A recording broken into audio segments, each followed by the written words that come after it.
마가복음 6장 30절에서 44절까지 말씀 한 절씩 교독합니다.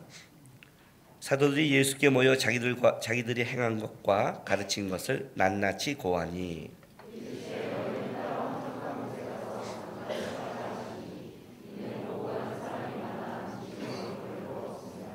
이에 배를 타고 따로 한적한 곳에 갈새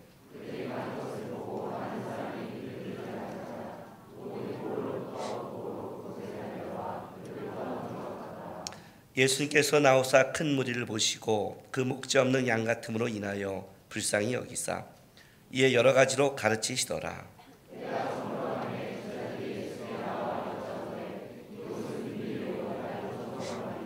무리를 보내어 두루촌과 마을로 가서 무엇을 사 먹게 하옵소서.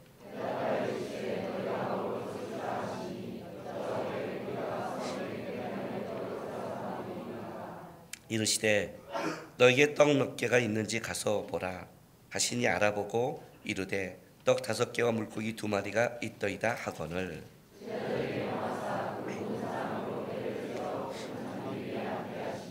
때로 100명씩 또는 50명씩 앉은지라.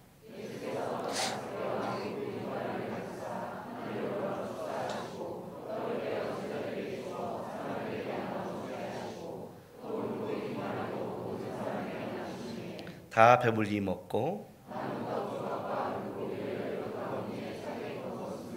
떡을 먹는 남자는 5,000명이었더라. 신앙생활하면서 하나님 믿으면서 이런 생각해 본 적 없으세요?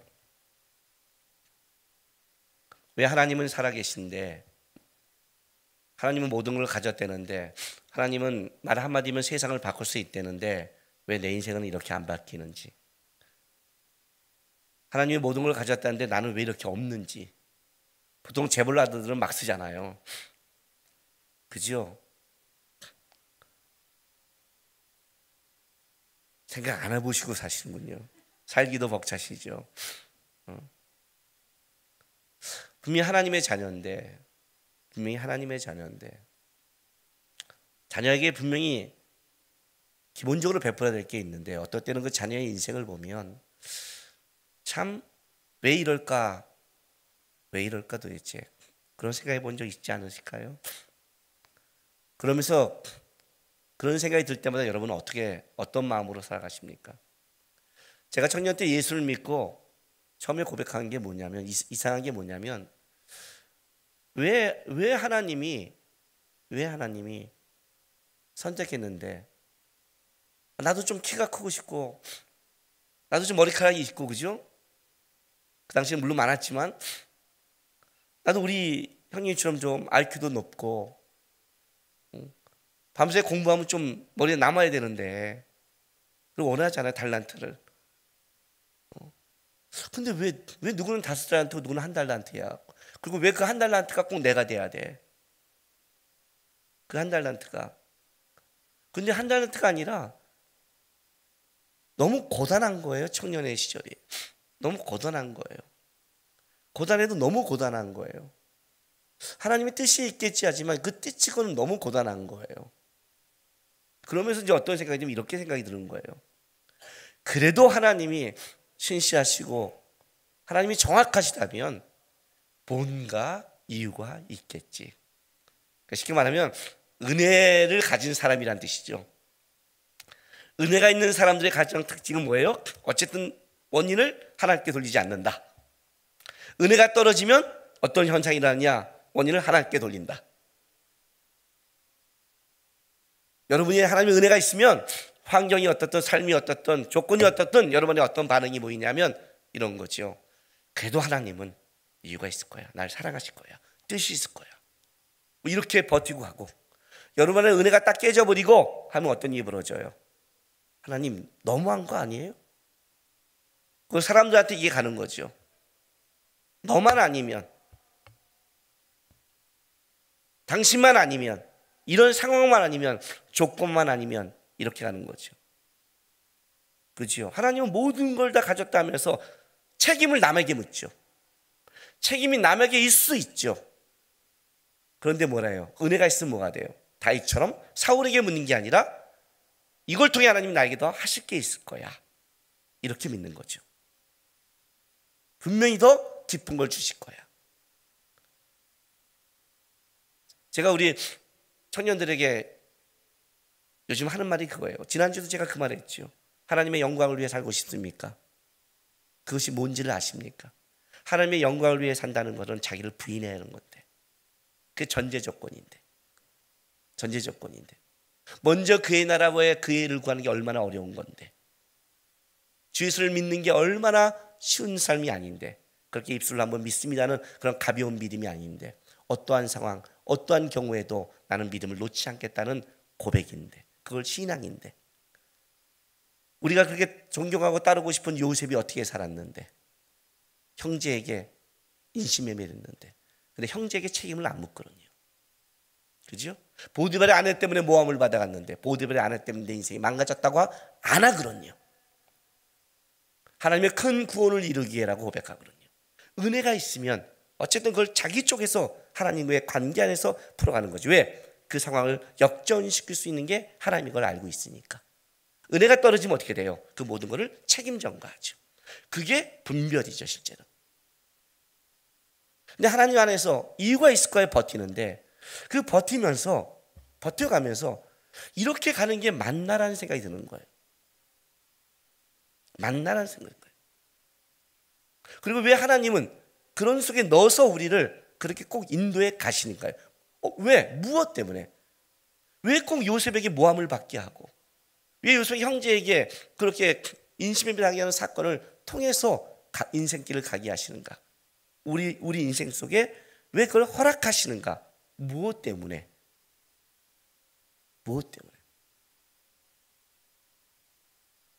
우리가 보는 오병이의 기적은 보리떡 5개 물고기 2마리로 5,000명을 먹였다는 그런 환타지 같은 이야기가 아닙니다.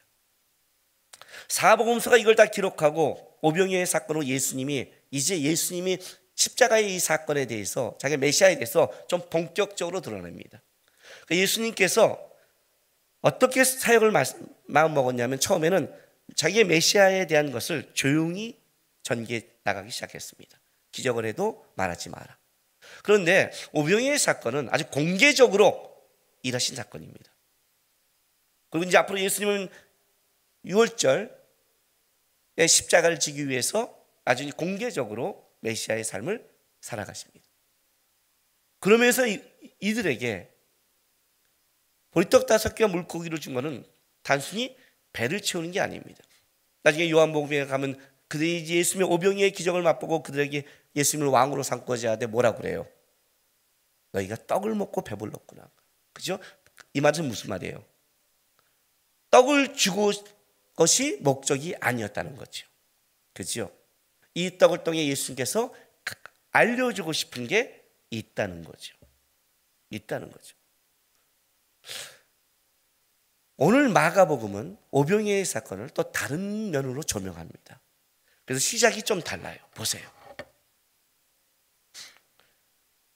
30절, 사도들이 예수께 모여 자기들이 행한 것과 가르친 것을 낱낱이 고하니, 그죠? 이르시되 너희는 따로 한적한 곳에 가서 잠깐 쉬리라 하시니 이는 오고 가는 사람이 많아 음식 먹을 겨를도 없습니다 라고 이렇게 시작해요. 근데 오늘 본문이 뭐라고 시작하냐면 사도들이라고 시작합니다. 보내심을 받은 자. 사실 이 사도란 단어는 지금 나올 단어는 아니죠. 예수님의 십자가와 부활을 보고 나서 나중에 이제 본격적으로 그리 복음을 전할 때 나오는 단어가 사도란 단어이죠. 아직 이들은 사도로서 만들어지진 않았죠. 그런데 오늘 마가복음은 어떻게 시작하냐면 사도들이라고 말합니다. 근데 이 사도들이 예수께 오셔서 자기들에게 행한 것과 가르친 것을 낱낱하게 보고를 하는 겁니다.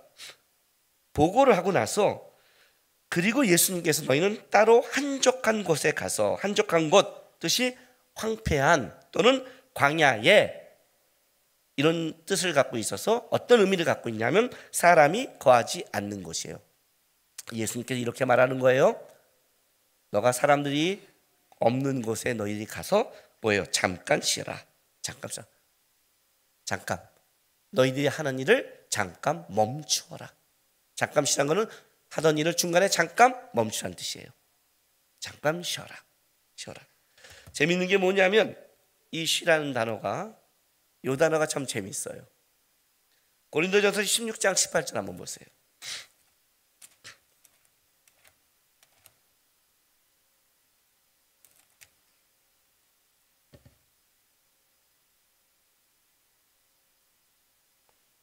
우리 김수익 시사님 아들 시온이의 이름의 출발점이 된 말씀입니다. 고린도전서 제가 강의할 때 이 말씀 듣고 아이를 시온이라고 진 말씀이에요. 16장 18절, 그죠? 17절부터 제가 읽어줄게요. 내가 스데바나와 브르나도와 아가이고에 온 것을 기뻐하노니 그들이 너희의 부족한 것을 채웠습니다. 그들이 나와 너희 마음을 시원하게 하였으니 그러므로 너희는 이런 사람을 알아주라. 사도 바울이 이렇게 시원케 한 자를 알아줘라. 이 시온이란 단어가 어디랑 같은 단어냐면 마태복음 11장 가보세요. 28절, 너무나 유명한 말씀이죠. 11장 28절에서 30절. 수고하고 무거운 짐진 자들아 다 내게로 오라. 내가 너희를 쉬게 하리라. 쉬게 하리라. 나는 마음이 온유하고 겸손하니 나의 멍에를 메고 내게 배우라. 그럼 너희의 마음이 뭐예요? 쉼을 얻으리라. 쉼, 시원케 되리라. 같은 단어예요. 어떤 사람을 마음을 시원케 하는 자, 어떤 사람에게 쉼을 주는 자, 은혜로운 자죠. 그렇죠? 누구 만나면 마음이 시원해지면 그게 그 사람이 은혜의 사람이죠. 만나면 무거우시면 안 되죠. 그 얘기를 하는 거예요. 잠깐 쉬어라는 것이 단순하게 일을 끊는 게 아니라 뭐예요? 네, 회복의 시간이 필요한 거예요. 잠깐 일을 멈춰라. 그리고 사람이 없는 곳에 가라. 그리고 다시 거기서 쉼을 얻어라. 이런 조건을 가지고, 왜? 이는 오고 가는 사람이 많아서 음식물도 겨를도 없는 거예요. 그래서 이에 배를 타고 따로 한적한 곳으로 갈새 사람들이 보고 따라가는 거예요. 그러니까 마가복음 지금 어떻게 이 얘기를 하고 있냐면 마태와 좀 다르게 이걸 더 분명하게 설명을 해주는데, 사도들에게 잠깐 사람들에게 머물러 서서 사람들이 없는 한적한 곳에 가서 쉬게 만드는 속에 사람들이 알고 따라오는 거에서 오병이어가 시작되는 거예요. 그럼 전제가 어떻게 되느냐? 앞에 이런 배경을 깔고 있는 거죠. 앞에 자 마가복음 6장 7절에서 13절 보세요. 6장 그 7절 바로 위에 6절 하반부에 이렇게 나와요. 이에 모든 촌에 두루 다니시며 가르치시더라. 12 제자를 부르사 둘씩 보내시며 더러운 귀신을 제어하는 권능을 주시고 명하시되 여행을 위하여 지팡이 외에는 양식이나 배낭이나 전대의 돈이나 아무것도 가지지 말며 신만 신고 두벌옷도 입지 말라 하시고, 또 이르시되 어디서든지 누구의 집에 들어가든지 그것을 떠나기까지 거기 유하라. 어느 곳에선지 너희를 영접하지 아니하고 너희 말을 듣지 아니하거든 거기서 나갈 때 발 아래 먼지를 떨어버려 그들에게 증거를 삼으라 하시니, 제자들이 나가서 회개하라 전파하고 많은 귀신을 쫓아내며 많은 병자에게 기름을 발라 고치시더라. 무슨 말이냐면 12 제자를 둘씩 파송한 거예요. 그들이 진짜 전대를 가져가고 가서 둘씩 파송하고 예수님이 말한 걸 가르치셨는데 놀라운 일이 벌어졌어요. 예수님이 행한 것 같이 복음이 들어가고 병자들이 고치는 놀라운 사건을 경험했어요. 나중에 70인의 제자를 보낼 때도 그들도 그렇지요. 주님, 우리가 말할 때 귀신이 나가며 우리가 말할 때 많은 이적이 일어났습니다. 그걸 경험한 거예요. 놀랍지 않겠어요, 여러분? 놀랍지 않겠어요? 여러분, 인생을 살아가면서 한번 가장 감격했던 순간이 언제였어요? 프로포즈 했을 때, 여자가 오케이 했을 때? 물론 감격스럽죠. 그렇죠? 가장 감격스러운 순간이 언제예요? 제자들이 감격스럽지 않겠어요? 예수님을 따라갔는데 예수님처럼 했는데 어떤 일이 벌어졌어요? 사람들이 변하고 어떤 일이 벌어져요? 이적과 기적이 행했다면 놀랍지 않겠어요? 그렇지 않아요? 만약 내가 누가 손 얹어서 이적과 기적이 행하면 아마 여러분들은 저를 제 눈도 안 쳐다볼 거예요. 그냥 신처럼 여길걸요. 병자가 낫고 막 머리털이 솟아나며. 나는 어디 가서 누가 누가 기도하면 금가루가 나와요, 누가 기도하면 뭐가 역사가 있어요, 뭐 좋아요. 나는 다른 거 안 믿어요. 누가 내 머리를 만져 머리카락만 나게 해준다면 저는 거기 가고, 금가루, 또 금가루가 뭐예요? 괴짝이면 괴짝이지. 왜 가루야? 간질나게. 금가루까지 쫓아가잖아요. 금가루까지 소리를 듣고. 근데 이적과 기적을 해가면 난리 나지 않겠냐? 제자들이 흥분하지 않겠어요 여기서? 그렇죠? 낱낱이 구하는 거예요. 주님, 우리가 이렇게 갔습니다. 이런 곳에 갔습니다. 누가 영접했습니다. 이런 사람이 왔습니다. 주님이 주신 말씀을 전했습니다. 그래서 놀라운 일이 벌어졌습니다. 회복이 일어나고, 그리고 병자들이 나았습니다. 12제자들이 둘씩 12명이니까 6계조로 나갔는데 거기서 그 놀라운 일들이 하고 있는 거예요. 그런데 6장 14절에 봤더니 이렇게 나와요. 이에 예수의 이름이 드러난지라 헤롯 왕이 듣고 이르되 이는 세례 요한이 죽은 자 가운데 살아났도다. 그러므로 이런 능력이 그에서 일어나니이다. 마태는 그냥 헤롯이 예수의 얘기를 들었다고 했지만 마가는 조금 더 구체적으로 얘기했어요. 이게 완전 이슈화가 된 거예요. 이슈화가 예수님 정도가 아니라 예수님의 제자들마저도 둘씩 나가서 했는데 놀라운 역사를 행하는 거예요. 놀라운 역사를. 그러니까 본격적으로 소문이 나기 시작한 거죠. 그죠? 소문이 나기 시작한 거예요. 이에 헤롯이 들은 거예요. 예수의 제자들마저도 뭐예요? 이적과 기적을 행하며 이 소문을 들은 거예요. 그리고 예수의 얘기를 더 깊게 들은 거예요. 그래서 헤롯 안디바가 예수를 만나기를 원하는 거예요. 16절 이 6장 14절부터 29절까지는 마태와 똑같이 앞에 뭐예요? 세례요한의 헤롯이 세례요한을 죽은 장면을 여전히 기록하고 있는 거예요. 그 헤롯이 예수님께 관심을 갖고 있지만 어떤 자임을 기록하고 있는 거예요. 그리고 사도들이라고 하는 거예요. 왜 사도라고 썼냐면 보내심을 받은 자 앞에 뭐가 있어요? 예수님께서 12명 2명씩 보냈잖아요. 사명을 가지고. 그리고 그들은 가서 예수님이 가르쳐준 대로, 예수님이 자기가 한 대로 어떻게 돼요? 전하고 놀라운 이적을 경험하게 됐죠. 그리고 돌아올 때 아마 그들은 뛸 듯이 기뻐하며 왔을 거예요. 뛸 듯이. 그리고 와서 예수님께 막 낱낱이 보고하는 거예요. 그걸 예수님이 듣고 뭐라고 그래요? 듣고 나서 이렇게 말하는 거예요. 이제 너희는 따로 한적한 곳, 사람이 거하지 않는 곳에 가서 뭐예요? 잠깐 쉼을 충전하라, 가져라 한 거예요. 그러니까 오병이어의 기적의 사건을 이어가는 데 있어서는 단순히 헤롯의 그 얘기 때문에 피해 간 것도 있지만, 헤롯 안디바와 거리를 둔 것도 있지만, 단순히 헤롯 안디바의 거리를 두기 위해서 따로 간 것은 아니라는 거죠. 거기는 뭐가 하나가 듣냐면 제자들이 나가서 예수님의 뜻대로 복음을 전하며 뭐예요? 어떤 면에서는 승전가를 부르는 거죠. 막 기뻐 뛰고 있고 흥분된 상태예요. 식사할 시간이 없어요. 얼마나 사람들이 쫓아왔으면. 예수님 한 분만 해도 올 텐데 육계조로 나가서 했으니 따라오는 사람이 얼마나 많았겠어요. 그죠? 야, 예수님의 제자마저도 놀라운 역사를 하는구나. 소문이 막 이어가고 있는 거 아니에요. 식사할 시간이 없는 거예요. 정신이 없는 거예요. 제자들은 어떤 마음일까요? 뭔가 더 하고 싶지 않을까요? 그죠? 수업시켰어요. 사람이 없는 한적한 곳에 가라. 오병이의 기적 속에 예수님께서 제자들에게 잠깐 생각할 그 쉼의 시간 속에 뭔가 제자들에게 가르치고 싶은 시간이 필요했던 것도 있어요.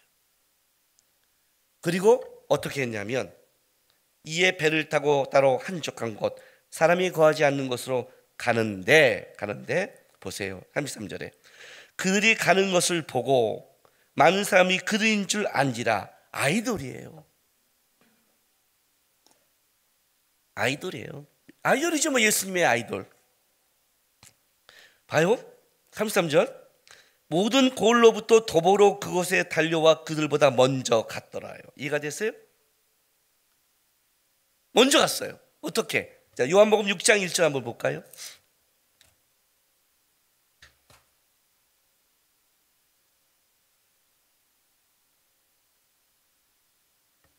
봐요. 6장 1절. 그 후에 예수께서 디베라의 갈릴리 바다 건너편으로 가심에 큰 무리가 따르니 이는 병자들이 행하시는 표적을 보았음이러라 하고 이제 오병이어 기적이 시작되는 거예요. 어디로 가요? 디베라의 갈릴리 바다 건너편으로. 그렇다면 배를 타고 가는데 이 배가 가는 항로를 이들이 알고 있는 거죠. 아, 배가 가면 아마 저 배는 저쪽 편에 갈 거야 를 체킹하고 어떻게 해요? 도보로, 육로로 무지하게 빨리 간 거예요. 가끔 제가 외국에 나가서 공항에 내오잖아요. 그러면 이제 공항에 내리면 이제 우리 황시호 목사님이라든지 우리 서 목사님이든지 뭐 균정한 목사님이든지 이게 나와서 이제 저를 이렇게 마중해 줘요. 근데 딱 나가면 어느 날 있잖아요.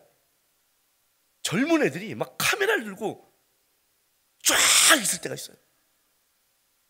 제가 아니면 알고 있어요. 그 뭐야 이거? 누가 왔어? 누구야? 나도 앞으로 김정한 목사님 누구한테 카메라 들고 만지랄까 이렇게.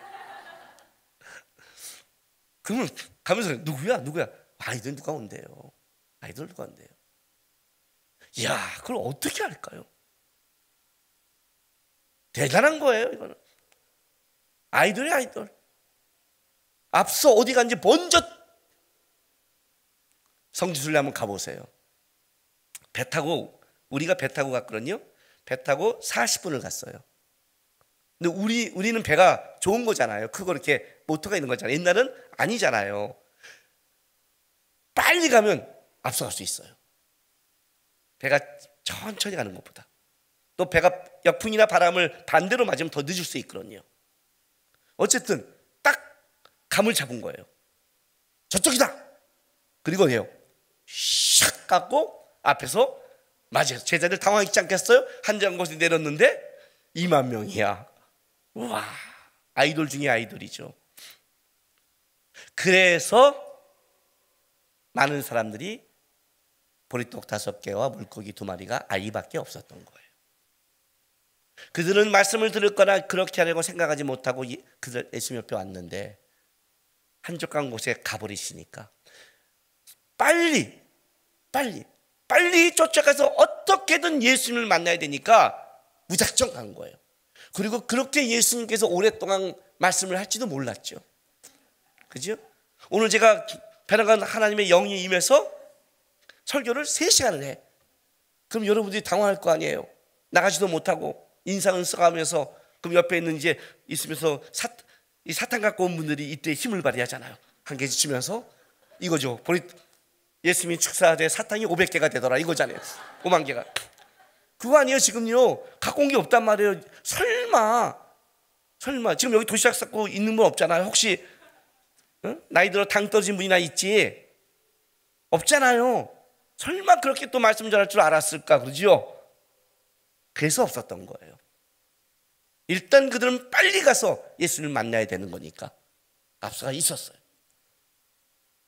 그런데 34절 봤더니 예수께서 나와서 보니까 앞서서 열심히 아마 그 사람들은 막 땀을 삐질삐질 흘렀고 예수님만 보기 위해서 막 열심히 달려온 사람들 아니에요. 그죠?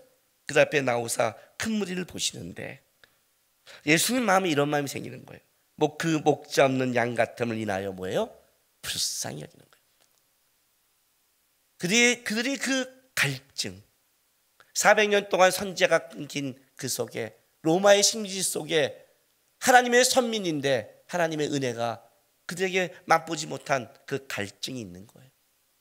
그 갈증 속에 많은 사람이 와서 온 거죠. 불쌍히 여기는 거예요. 예수님이 이들에게 그 목자 없는 양 같은 자들에게 목자 되신 예수님께서 은혜를 베풀려고 작정을 하세요. 누가복음 9장 11절 보세요.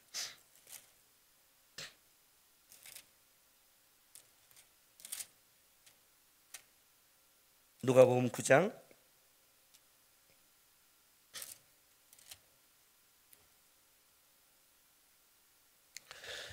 '무리가 알고 따라왔거늘 예수께서 그들을 영접하사 하나님의 나라의 일을 이야기하시며 병 고친 자들을 고치시더라.' 우리는 성경을 읽을 때 내가 관심 있는 부분부터 먼저 눈에 들어오거든요. 아마 병 고칠 자들이 기적이 먼저 들어오고 그 다음에 하나님의 나라의 일이 들어올 거예요. 그런데 우리가 알고 그 앞까지 따라와서 예수님께서 이런 말을 써요. 이 단어가 그들을 뭐라고요? 영접하사. 예수님이 그 무리를 영접했대요. 마음을 아시겠어요? 그냥 가난한 동정의 불쌍함이 아니에요. 그런 걸 얘기하는 게 아니에요. 배고프고 힘들고 어려워서 한 게 그런 걸 말하는 게 아니에요. 그들이 영접했대요.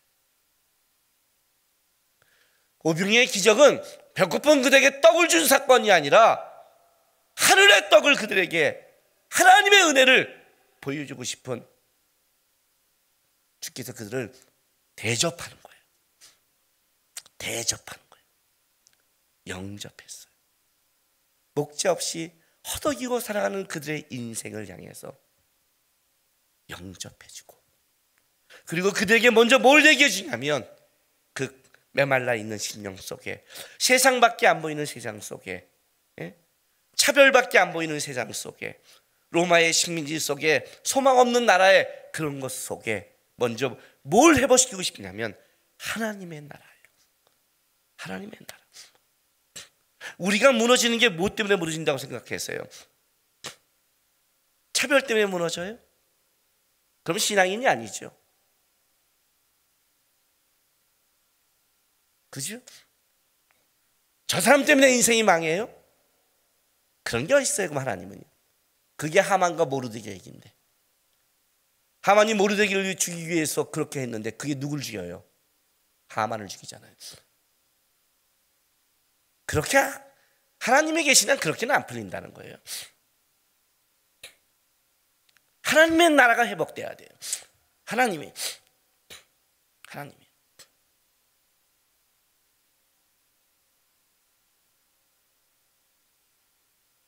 제가 지금은 이제 외국에 많이 나가지만 조금 유명하기 전에는 누가 외국에서 저를 부르면 점검을 해요. 불러야 될 사람인지 말 사람인지. 그건 이제 제가 한 설교들을 주기도 하고 그래요. 저를 아는 사람은 알지만, 근데 저를 이제 부르는 사람들이 이렇게 말을 해요. 지금이야 저를 이제 많이 부르지만 그때는 이제 좀 생색을 내고 싶은 거죠. 예를 들자면 이쪽 나라는 목사님 저희가 먼저 알아보고 모셨습니다. 이렇게. 그러니까 자기가 나를 먼저 알아보는 눈이 있었다는 거죠. 다른 사람이 몰랐을 때 슬쩍 발을 얹어요. 그럼 제가 뭐라고 말하는 줄 아세요? 제가 좀 까칠한 면이 있잖아요. 고마워요 그래요 그냥. 근데 하나님이 나를 쓰기로 작정하면 사람이 막아서 안 돼요. 하나님이 나를 망하기로 작정했다면 내가 아둥바둥해도 안 돼요.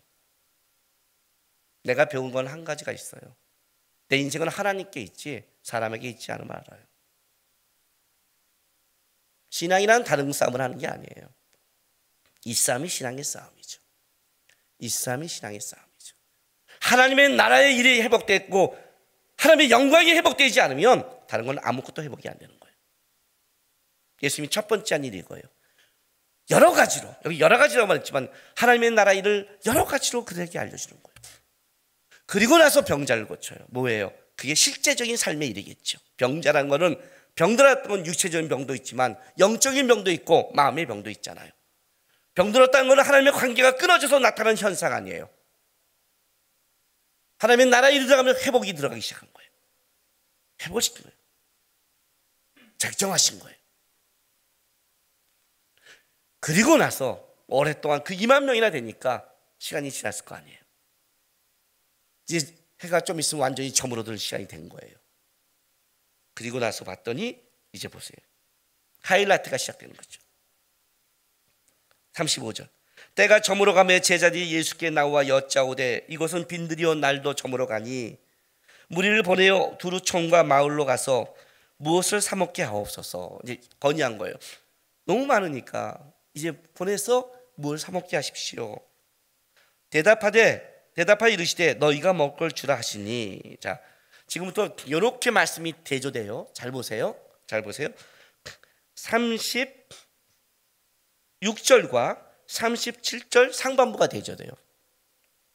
제자들의 생각과 예수님이 생각한 거를 이제 비교시켜 주는 거예요. 보세요. 두루 촌과 마을로 와서 무엇을 사 먹게 하옵소서. 어떤 뜻이 단어냐면 그냥 사 먹으라는 게 아니라 이거는 그들 스스로 사도록 하십시오라는 그런 뜻을 가지고 있어요. 그러니까 쉽게 말하면 2만 명이나 되는 이 사람의 먹을 거를 어떻게 돼요? 감히 해결할 생각을 할 수 없죠. 빨리 이제 가서 그들 스스로 먹을 걸 사서 그들의 시장길을 해결할 수 있도록 보내게 하십시오. 그랬더니 예수님이 뭐라고 말하냐면 그들 스스로 해결하는 게 아니라 너희가 주라는 거예요. 너희가 주라. 여기에 이제 부닥치고 있는 거예요. 너희가 주라. 그들 스스로 너희가 주라. 그랬더니 30절 하반부와 38절이 또 이렇게 대조가 돼요. 37절 하반부가 여짜오되 우리가 가서 200데나리온의 떡을 사다 먹이리까? 여기는 쉽게 나왔지만 요한복음 6장 7절 한번 가보세요.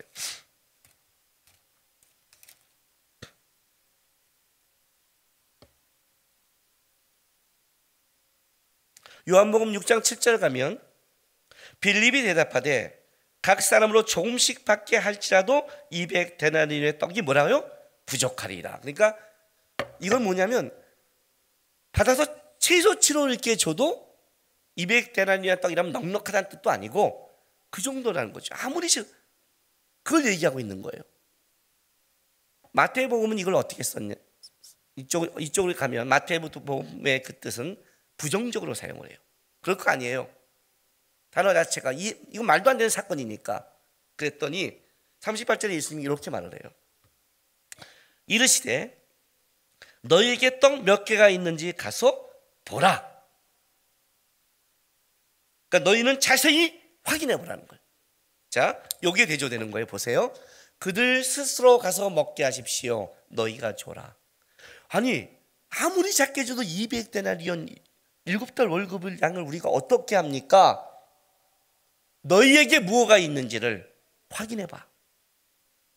없다고 하지 말고 계산하지 말고 따지지 말고 주라 그러면 일단 내가 있는 게 줄 수 있는 게 뭔지부터 확인해 봐.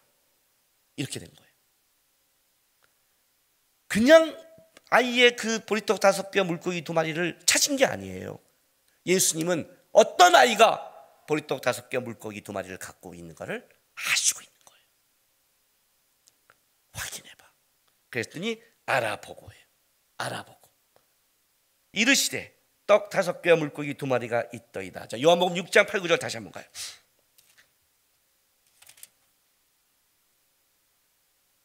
요한복음 6장 8, 9절에 보면 제자 중 하나 곧 시몬 베드로의 형제 안드레가 예수께 여짜오되 여기 한 아이가 있어 보리떡 5개와 물고기 2마리를 가지고 있나이다. 여기까지 말했으면 얼마나 좋았을까요? 그죠? 예수님이 하라는 데까지만 하면 되잖아. 있나이다. 그러면 끝났을 텐데 꼭 지 안목과 사견을 붙여서 꼭 믿음 없는 죄가 돼요. 여러분도 그렇게 하지 마세요. 딱 거기까지만 하면 되는데 걷다가 지 불안함을 얘기해서 믿음 없는 죄가 되는 거예요. 봐요. 그러나 그것이 이 많은 사람에게 얼마나 되겠사옵나이까. 그러나 그것이 마태는 보리떡 5개 물고기 2마리를 제외하고는 우리에게는 가진 것이 아무것도 없습니다를 더 강조해요. 더 강조해요. 요거밖에 없습니다는 거예요. 요거 보라는 거죠. 응? 요걸로 뭘 할 수 있겠습니까? 를 얘기한 거예요. 그런데 예수님께서 재밌는 건 뭐냐면 제자에게 명하사 그 모든 산으로 때를 지어 푸른 잔디에 앉게 하시니 때로 100명씩 또는 50명씩 앉은지라. 저는 떡을 이제 축사하시고 앉는 게 아니라 먼저 앉혀놓은 거예요. 제자들 황당했을 거예요. 보리떡 5개 물고기 2마리 가져왔는데 자 2만 명을 때로 앉혀. 어쩌라고. 아니 이거 무슨 생각을 하신 거야? 근데 앉히라니 앉혀. 아마 표정들이 전부 다 우거지상이었을 거예요. 뭐 기쁨이 아니라. 네, 오십시오. 앉으세요. 왜요? 앉으세요. 몰라요. 앉아요 일단. 그죠? 순종을 하고 있지만 앉으세요. 근데 순종하는 게 중요해요. 앉혔어요. 앉혔고 나서 예수께서 떡 5개와 물고기 2마리를 가지사 하늘로 쳐사지고, 자 감사하며 찬송했다고 그랬죠? 기원하는 게 아니에요. 하나님 우리는 가진 게 이거밖에 없는데 이걸 통해 역사할 수 아니라 그냥 감사했어요. 감사했어요. 찬송했어요. 이들을 먹이시는 하나님, 입히시는 하나님, 역사하는 하나님을 찬송하고 떡을 떼어 제들에게 주었어요. 여러 개의 이 본문은 복수예요. 여러 개의 떡이 여러 조각으로 나눠진 거예요. 여러 개의 떡을 5개인데 막 이제 나눠지기 시작하는 거죠. 조각으로. 그래서 제자들에게 주어 사람들에게 나눠주게 하시며 또 물고기 또 모든 사람에게 나누시니 다 배불리 먹고 남은 거죠. 이게 오병이의 기적이에요. 왜 이렇게 했을까요?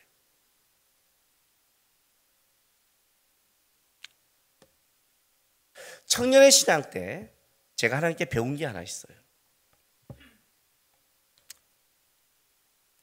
삶이 고단해요. 어떻게 해야 될지 모르겠어요. 사방이 막혔고요. 지금처럼 아르바이트가 많은 때도 아니었어요. 지금은 젊은이는 아르바이트가 많은데 우리는 진짜 아르바이트 하려면 짜장면집 가서 이걸 날른 그런 거밖에 없었어요. 군대를 갔다 오자 하니까 사람도 안 써요. 진짜 사방이 막혔어요. 우리 형님이 하는 아르바이트에서 온 조그만 돈으로 동생들 먹이면서 집안하면서 노가다 하면서 저도 노가다를 했어요. 그때는 아르바이트가 없어서 이렇게 살면 나는 내 인생은 어떻게 될 것인가? 노가다만 하면 되는가? 그럼 난 평생 이렇게 살아야 되나? 하나님 어떻게 하면 좋을까요? 말씀도 보고 기도도 하고 예배도 하고 하나님께 얼마나 나온지 몰라요. 그런데 1년 2년 지났는데 변화가 없어요. 왜 그런지 아세요?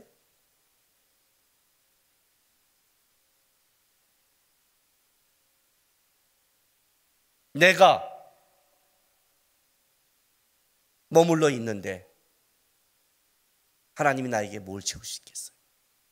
그때 내가 생각을 했어요. 앉아서는 아무 역사가 없다. 하나님이 나에게 준 게 있을 것이다. 할 수 있는 걸 하자. 할 수 있는 걸 하자. 생각하며 움직이고 움직이며 기도하고 기도하면서 내 할 일을 하자. 내가 내 할 일을 하면 하나님은 하나님의 일을 할 것이다. 내가 우리 아이들에게 이런 말을 해요. 아빠가 인생을 살아보면 비법이 하나 있다. 네가 이것만 지금 지킨다면 네 인생에 분명히 50% 이상 너는 성공할 거다 그랬어요. 뭔지 아세요? 매일 무슨 내가 해야 할 일을 체크하라. 밤마다 저는 아이패드를 보고 일주일, 한 달, 1년치를 계속 봐요. 우리 아내가 그래요. 뭘 맨날 이렇게 아이패드를 보니에요. 계획표를 봐요. 그리고 내가 할 일에 대해서 이건 이렇게 하자, 이렇게 하자, 이건 이때 처리하자 시간을 적어놔요. 그리고 가장 중요한 비법 중에 비법이 있어요. 우리 자식들에게 공개한 거를 제가 공개할게요.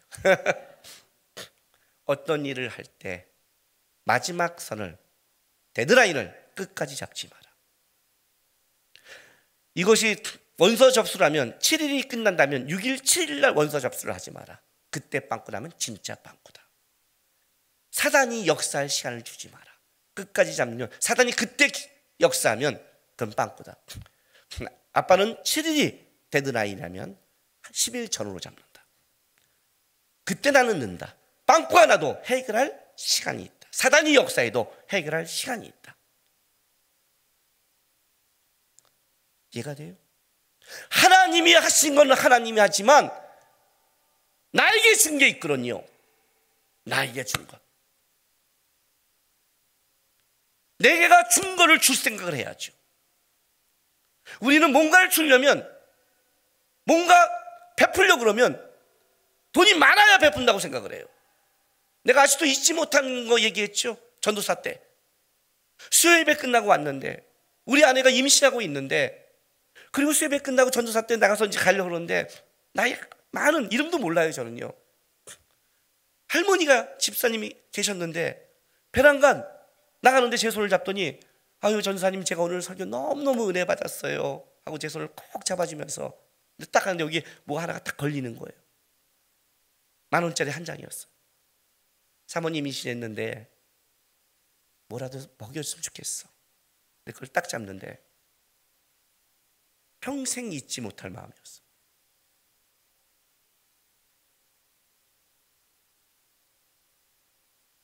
내가 돈을 많이 벌면 선교센터를 짓는다, 그따위 소리 하지 마세요.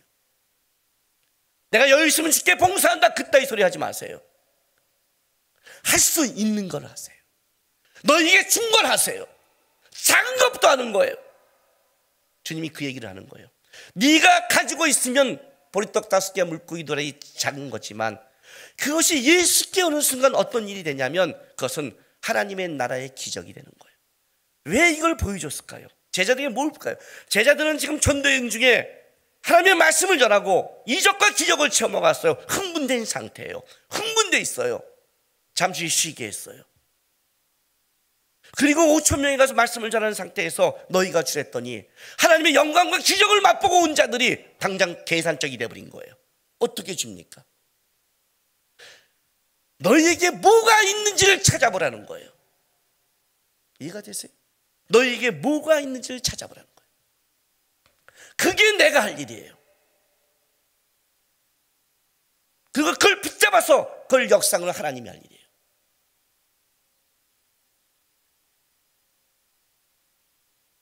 없다고 내 걸 채울 생각하고 나는 부족하다고 얼마큼 채우면 역사할까요? 얼마큼 채우면 일할까요? 못할걸요?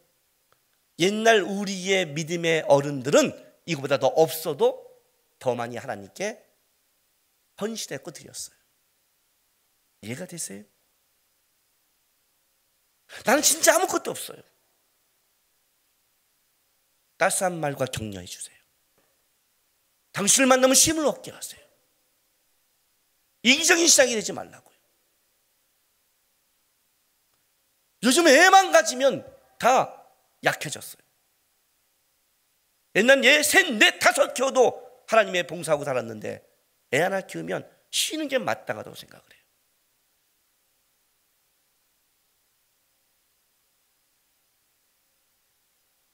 교회 봉사하는 게 이렇게 힘든 시대가 된 줄 몰랐어요. 말했죠, 제가요. 유아실 정신 차리고 예배 드셔야 돼요. 지금 어떤 상황이 그 안에 있을지 모르겠어요. 애 때문에 있다면 유아실 예배가 엉망이면 애는 눕혀놓고 엄마들은 무릎 꿇고 예배드리게 갈 거예요. 제가요. 같이 퍼지지 마세요. 하나님이 역사 안 한다고 말하지 마세요. 그 얘기를 하는 거예요. 오병이의 기적 속에 하나님이 이렇게 일하는 거예요. 하나님의 역사와 일은 앞으로 예수님 혼자 하는 게 아니라 내가 너희를 불렀다는 건 너희와 함께하기로 작정했다는 거예요. 너희 안에 준 게 있다. 너희 안에 가진 게 있다. 그걸 너희는 작게 보일지 모르지만 그러나 그것이 예수 안에 오면 작은 게 아니다. 그거를 가치 없게 보지 마라. 아무것도 아니라고 보지 마라. 그 작은 것이 너희가 주님 안에서 흘려보내면 그것은 상상하지 못할 하나님의 일이 되고 통로가 될 것이다. 제자들이 감격했을 거예요. 그렇지 않겠어요? 자기의 그 가진 것 요만큼을 하나님께 드렸는데 그게 이런 놀라운 일을 행했다는 것은 놀랍지 않겠냐고요.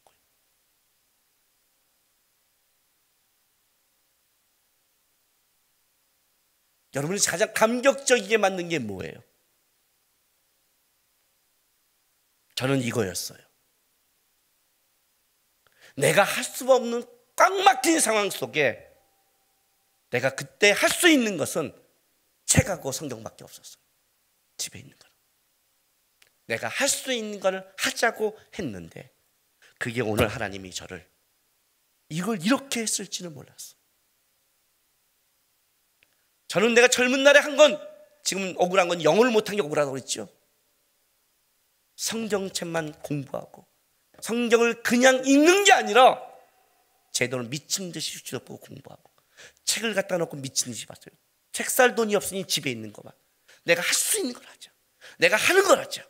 그리고 시간이 나면 교회 봉사하고 돕고 전도여행 가고 할 수 있는 걸 했어요. 그냥 할 수 있는 걸 하는 거예요. 지금도 마찬가지예요. 지금도 마찬가지예요. 어떻게 어떤 상황이 되면 어떻게 할지 않아요. 할 수 있는 걸 하는 거예요. 나에게 준 것 찾아보세요. 너에게 가진 것이 뭔지를 주님이 찾으래요. 이거 갖고 뭘 하겠습니까 하지 말고 그건 어떻게 하라고요? 주 앞에 기도하고 그걸 작은 것을 베풀고 나누고 하세요. 물질만이 아니에요. 착각하지 마세요. 착각하지 마세요. 따뜻한 한마디가 사람을 살려요. 따뜻한 눈빛이 사람을 살려요. 예배하는 모습이 사람을 살려요. 그 사람이 다른 사람에게 쉼을 줄 수 있어요. 주님은 어떻게 역사하느냐? 너희에게 준 걸 통해서 역사할 것이다. 너희가 가진 것을 주님께 드리고 너희가 가진 걸 통해 일할 거니까 다른 거 바라지 말고 하늘을 보기 전에 먼저 너희의 것을 주어라. 그런 신앙 되시기를, 그리고 하나님의 일하심을 경험하는 감격 있는 신앙이 되시기를 주님의 이름으로 바랍니다. 기도하겠습니다. 하나님이 우리에게 준 것을 여러분 무시하지 마시기 바랍니다. 왜냐하면 크기의 문제가 아니라 그것이 주님이 우리에게 쓸 도구입니다. 모세의 지팡이가 홍해를 갈랐습니다. 다윗의 물맷돌이 골리앗을 무너집니다. 주님이 잡으면 물맷돌이 미사일이 되는 거고 역사가 되는 겁니다. 주님, 내 눈의 안목으로 없다고 하지 말고 그 내 눈의 안목으로 왜 저는 안 주십니까? 이게 필요합니다고만 기도하지 말고 주님, 내가 준 것부터 하나님 앞에 보고 드리고 갈고 닦고 나눠줄 수 있는 신앙 되게 하소서. 이 시간 다 같이 다짐하며 기도하겠습니다. 거룩하신 아버지 하나님,